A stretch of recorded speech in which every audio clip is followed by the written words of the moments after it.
What's up, Pod Pals? It's your buddy Adam, and you are checking out Podcasting Business School. This is the show where I teach podcasters how to love their show like a hobby and build it like a business. If you are a frustrated podcaster and you're tired of hearing crickets and you're ready to make some money, even if you have a small audience, you are in the right place. Pod Pals, we are talking about money with this one, but not how to earn it. It's what to do with it once it comes in. Once that check is in your bank account for $1,000, how do we utilize that?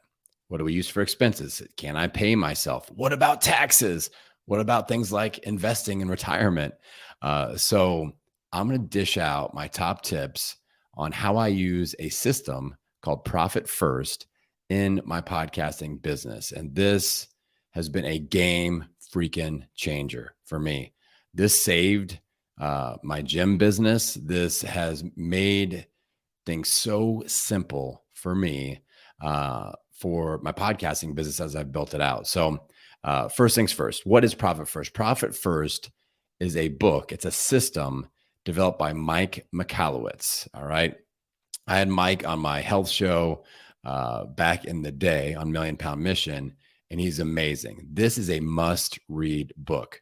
So maybe even pause this episode right now, go to Audible or go to Amazon to get the paperback, order Profit First, all spelled out, Profit, F-I-R-S-T, Mike Michalowicz. Just type in Mike M because his last name is really hard to spell. I feel his pain, but this is a must read. I'm telling you, if you ever stress out about money with your business, get the damn book. This will be a game changer. Now, what I'm going to do in this episode is give you some of the highlights of how I use this system and how I've slightly adapted it to fit my podcasting business. All right. So first, I want to tell you the story of when I found Profit First. All right. So I found this, I started using it back in 2017. And that's when I owned my gym. And I had just kind of been going for a little bit with my podcast, but it wasn't getting super serious yet. I was still trying to figure out how to make money. I hadn't made any money yet with my podcast. So I was primarily using this in my gym business. And, you know, I was dealing with typical entrepreneurial stressors like we all deal with when we own our own business. So I was always stressed about money. I was always stressed about, can I pay myself this month or not? And how much? I would be worried about not being able to pay operating expenses, employees, you know, bills, internet bill, whatever. So always stressing out about not being able to handle those operating expenses. Always stressed out at tax time. How much do I owe? How much am I going to get killed with this year? Not even worried about tax optimization at all. Always very confused about, can I invest for retirement? And then, you know, obviously like paying down debt and things like that. So these are typical entrepreneurial stressors that I believe the Profit First system takes, you know, care of. All right. So not being stressed about money, paying yourself, being able to, you know, easily afford your operating expenses, have that systematized. Taxes are a done deal. We're investing for retirement. We're paying down debt. And I guess I have to do the disclaimer thing since we're talking about finances. This isn't financial advice. I am just telling you what I've done, how I've applied this system, and how it has really helped me. So this is for entertainment purposes only. But if you choose to apply this, you know, I think that would be an interesting thing to explore. We'll just put it that way. Okay. So with the Profit First system, you know, Mike lays out everything in the book, but the real crux of it, the real important part is his bucket system. And he says, okay, we've got 4 areas that we're going to put money into. When money comes into your business, it's going to divide it up into 4 areas, which are owner's compensation, taxes, operating expenses, and what he calls profit. All right. So it's a system of where to stick that money and how much. And he gives some recommendations on that. I'll tell you exactly what I do. Now, when you read the book, or if you've read the book, I made 2 small pivots to fit my own personal way my brain works, my own tendencies, and how I like to operate my business. So the first thing that I micro pivoted in the book, he really talks about, he wants each of those 4 accounts to have a separate banking account, so that it makes it really hard for you to just to go, oh, I'm just going to use this money to do this and kind of melt the ice cream together. All right. When you open up Neapolitan ice cream, there's vanilla, there's chocolate, there's strawberry. It's all separated out. He doesn't want you getting all those flavors melted together. Now, for me, I'm very system driven, which you can probably tell by now if you've listened to a dozen episodes or so. So I kept it all in my business banking account, but I separated each of those buckets in my tracking system on my computer. So some of you use QuickBooks. I use Banktivity. It used to be called iBank. It's the native Apple software that came with my old 2009 MacBook Air. But I'm recording these new episodes on the brand new hotness, the 2022 MacBook Air. So hopefully we're going good on the audio here. But that is one micro pivot. So I didn't set up separate banking accounts for each of the buckets. I have one banking account, and then I'll talk through my system that I use as far as what I do once it hits my account.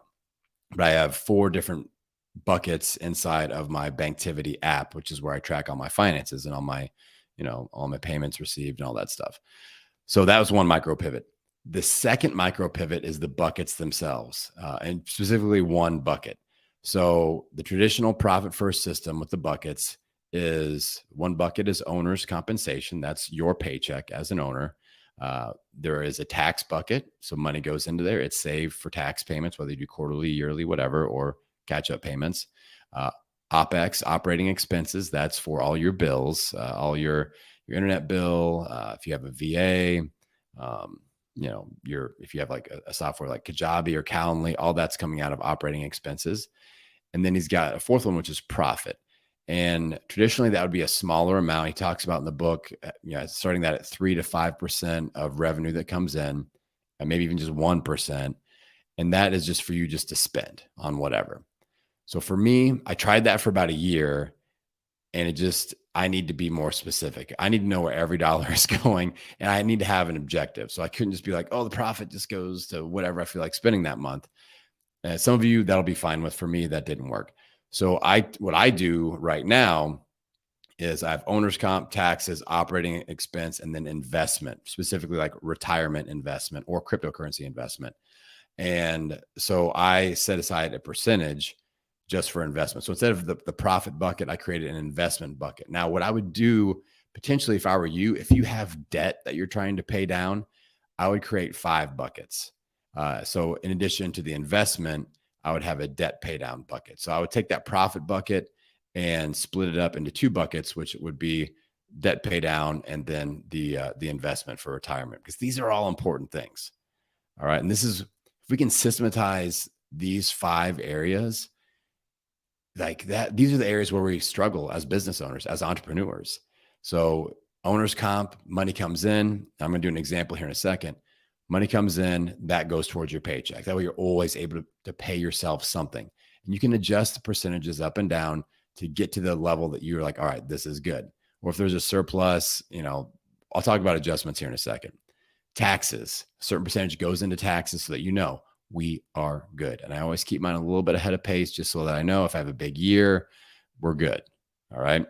Then operating expense, that bucket is going to take care of all of your bills. We are good. Then debt pay down, whatever percentage that is. Maybe you've got a home loan, a car loan, any sort of business loan. You can use that towards debt payment. And I should say, like when you draw out of that debt payment bucket or that investment bucket, that's like paycheck money. That's coming into your personal account. So you need to kind of think about it as in addition to your owner's compensation. So the debt pay down isn't necessarily for business expenses. It could be, all right. But like if you want to pay down your mortgage, if you want to pay down your car loan, if you've got a college tuition loan, whatever, credit card debt, then you can use that there. And then investment is more towards like 401k, Roth IRAs, things like that. And spoiler alert, I will be doing an episode on that next week, how I save money on all the taxes with my retirement investing. All right. So let's talk percentages. Let's talk about what I do specifically, and if I need to make a shift, what that looks like. And then let's do an example of, we just made $1,000. Where does all that go? All right. So currently for my company, the percentage breakdown, and you shouldn't start here, but just use this as a benchmark, as an example. I've been using this for 5 years, going on my 6th year almost. So I set owner's compensation at 30%. So 30% of every dollar that comes in goes towards my paycheck. I set taxes at 18%. In the book, Mike recommends 15. I bumped it up a little bit because I like to be a little bit ahead on taxes. I don't like getting hit and having to pull from operating expenses or something for taxes. So I always like to have a little bit of a tax surplus. And that's just me. That's a personal, just the way that I operate. I don't like owing the government money. So I add a little bit extra in there. Operating expenses, I keep at 27%. I've got a pretty lean organization here. I've got one employee other than myself. It's just a virtual assistant. She's a contract employee. And, I've got a pretty low budget system with everything that I have expense-wise on a monthly basis. And then I set the investment to 25%. So I don't have any debt. That's something I'm very proud of. I worked very hard. I don't have a mortgage. We don't have any car payments, no student loans, no credit card debt, zero debt. So I don't have to do debt payment. Now that is something that I did, in my 30s, where I built up and I paid all that stuff off, so that now it's just all dumping into investment. So 25% of every dollar that comes in is going towards retirement investment. For me, that's very important. Like my retirement investment, I've got early retirement goals. I've got financial independence goals. And that's something, again, I'll talk a little bit more about next week. So 30% owner's comp, 18% taxes, 27% operating expenses, and 25% investment. So let's say $1,000 comes in. I sell a program. It costs $1,000. That hits my bank account. What do I do? All right. So I do my profit first accounting every Monday. So every Monday I go in and I just total up, okay, here's all the money that came in, and we run it through these bucket systems. So let's just say $1,000 came in, just for easy math for your buddy Adam. So what'll happen is, out of $1,000, owner's comp is 30%. So $300 goes towards my paycheck that I can pay myself. I pay myself every 2 weeks. Then 18% goes towards taxes. So that's $180 that will get banked away in that tax bucket for when tax time comes around. That goes towards that. 27% goes towards operating expenses, which would be $270. That goes towards paying my VA, paying my podcasting bills. And then 25% of that 1,000 would go towards my investment bucket, which would be $250 that I can put towards my retirement accounts. All right. So that's the breakdown with that. Now, every once in a while, I'll have a shift. And I recently had to do this because I invested in a bunch of coaching. I had a much higher operating expense bill for about a 2-month period, where I invested in a couple of different coaching programs, because I'm always wanting to get better. All right. When I get better, I make more money. So it's an investment. It's not an expense, but we do have to take care of that operating expense, because we got to pay the bills for those coaching programs. So when my operating expenses get a little higher, here's the pivot that I make. I almost always keep my owner's comp at 30% and my tax percentage at 18%. Almost always. Like I don't think I've ever changed that. But what will happen if my operating expense account starts to get drained, or I need to get more in there, I'll shift percentage points out of my retirement investing into the operating expense. So when my operating expenses go a little higher, I'll go 30% owner's comp, 18% taxes. That's standard. I'll shift operating expense up to 42%, and then I'll shift my investment down to 10%. So I basically take 15% from investment, add it up into operating expense. That usually gives me a little boost in the operating expenses. That way I can cover the extra bills. Once that has settled out, I feel like we're good on a good rhythm again with my operating expenses back to normal. Then I'll shift back to my standard 30%, 18%, 27%, 25%. All right. So with this higher operating expense shift, if we made $1,000, still putting in 30% into the owner's comp, that's $300. Still 18% in the taxes, $180. Now with operating expense, it's going to be 42%. That's $420 investment. We still get $100 at 10%. All right.